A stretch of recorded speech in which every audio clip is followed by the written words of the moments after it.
Hugh, President Biden just saying in a statement that reversing inflation is a top priority. Should it be more of a top priority amongst investors? I still get the sense investors are not prepared for inflation sticking around longer than expected next year.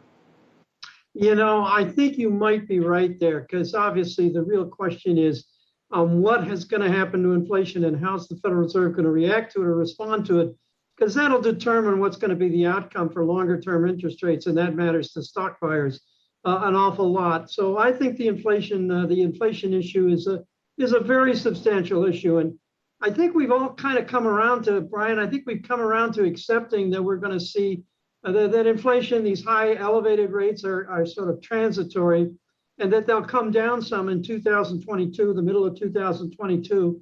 But the question is how much. We had been forecasting they'd come down as low as, say, 2.5% year over year from the current level of around 6%.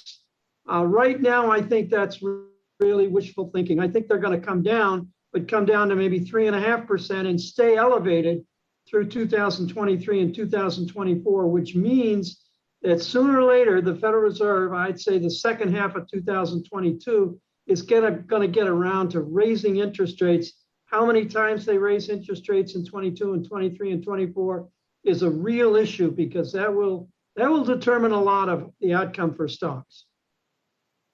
Hugh, this is Emily. I'm wondering, how do you think investors should be positioned based on the inflation data and now the strengthening jobs data that we've been getting recently? Because we've had this inflation, this reflation trade really trending for the past several months now for the year to date. But are there still opportunities here based on some of the surprises we're continuing to get? Yeah, you bet. That's a great question, and I'm not sure what the answer is, but I'll give you my answer, and that's this. Look, this is a normal cycle. In a normal cycle, you get the stock market going up, you get the economy expanding, that we of course have, and you get inflation and interest rates rising. This is not unusual. The question, of course, is how much.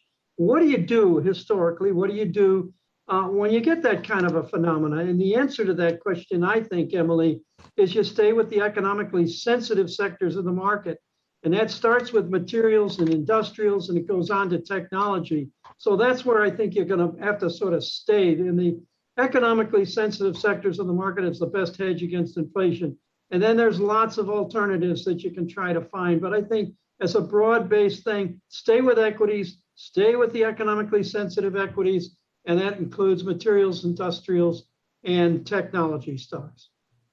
Hey, Hugh, it's Julie here. What do you see then as the biggest risk right now?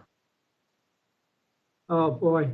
COVID is a big risk still, and we have to worry about that, reaccelerating and giving us a problem. I think that's less of a risk if you watch the weekly numbers on the number of hospitalizations, the number of new cases.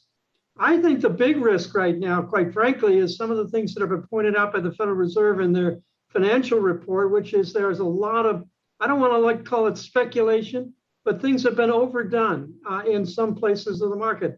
You look at the risks that are associated with the meme stock frenzy. That's one risk. You look at cybersecurity. Clearly, well, in my mind, clearly speculative and a little bit on the overdone side.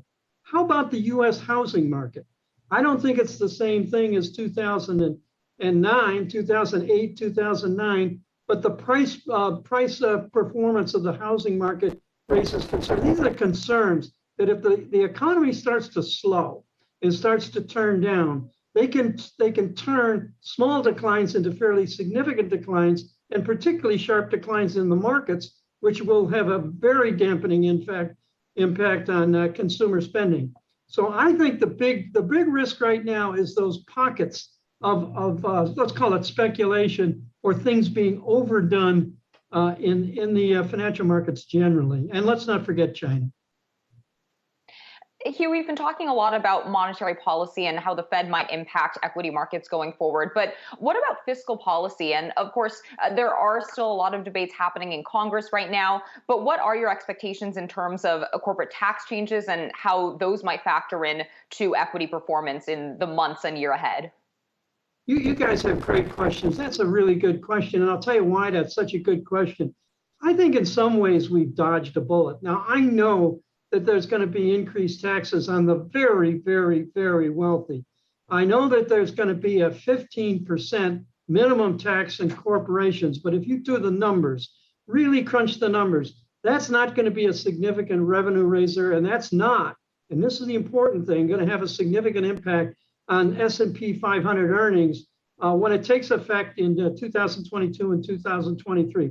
So I'm not worried about corporate taxes, and I'm certainly not worried about personal income taxes because we're talking about such a limited constituency that are going to face those taxes.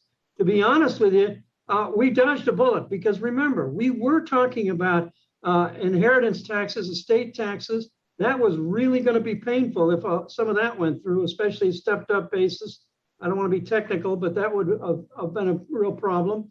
And then, of course, capital gains taxes. We talked about capital gains taxes, and we talked about income levels of 400,000, maybe up to $1 million. I think we've dodged a bullet. I think we're talking about, yes, there are going to be tax increases, but they're not going to be as broad-based as I thought they might turn out to be. So I'm kind of happy. And the other thing about fiscal policy is that it's going to be a quote revenue neutral. When we see the scorecard on November 15th, we'll see how revenue neutral it's going to be. So you raise a question which has got a lot of parts to it.